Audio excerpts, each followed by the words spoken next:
হঠাৎ মাটির নিচে খুঁড়তে গিয়ে একটি ছোট ধাতব বল খুঁজে পেল। প্রথমে সে ভেবেছিল এটা সাধারণ কোনো লোহার টুকরো, কিন্তু হাতের তালুতে নিতেই অদ্ভুত এক ঘটনা ঘটল। মুহূর্তের মধ্যেই তার মনে হলো সে যেন চারপাশের সবকিছু ভেতর থেকে দেখতে পাচ্ছে।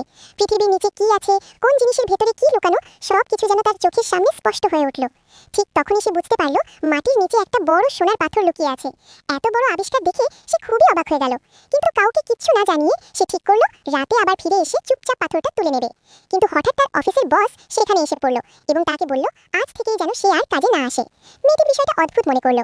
কিছুক্ষণ পরেই সে লক্ষ্য করলো বস নিজেই গোপনে কিছু রাসায়নিক জিনিস নিয়ে কোথাও যাচ্ছে। তখনই মেয়েটি বুঝতে পারলো বসও হয়তো একই রকম সোনার পাথর পেয়েছে এবং সেটা গোপনে বিশুদ্ধ করতে চাইছে। সন্দেহ হওয়ায় সে চুপচাপ বসের পিছু নিল। সত্যি বসকে গুদাম ঘরে ঢুকে গোপনে কাজ করতে দেখলো। তখনই সে ম্যানেজারকে ফোন করে সব জানিয়ে দিল। ম্যানেজার দ্রুত লোকজন নিয়ে এসে বসকে ধরে ফেললো এবং সঙ্গে সঙ্গে তাকে চাকরি থেকে বরখাস্ত করলো। ম্যানেজার মেয়েটির সততার জন্য তাকে বসের জায়গায় চাকরি দিতে চাইলো, কিন্তু মেয়েটি হাসি মুখে সেই প্রস্তাব ফিরিয়ে দিল। সে বুঝে গেছে তার সামনে আরো বড় কিছু অপেক্ষা করছে।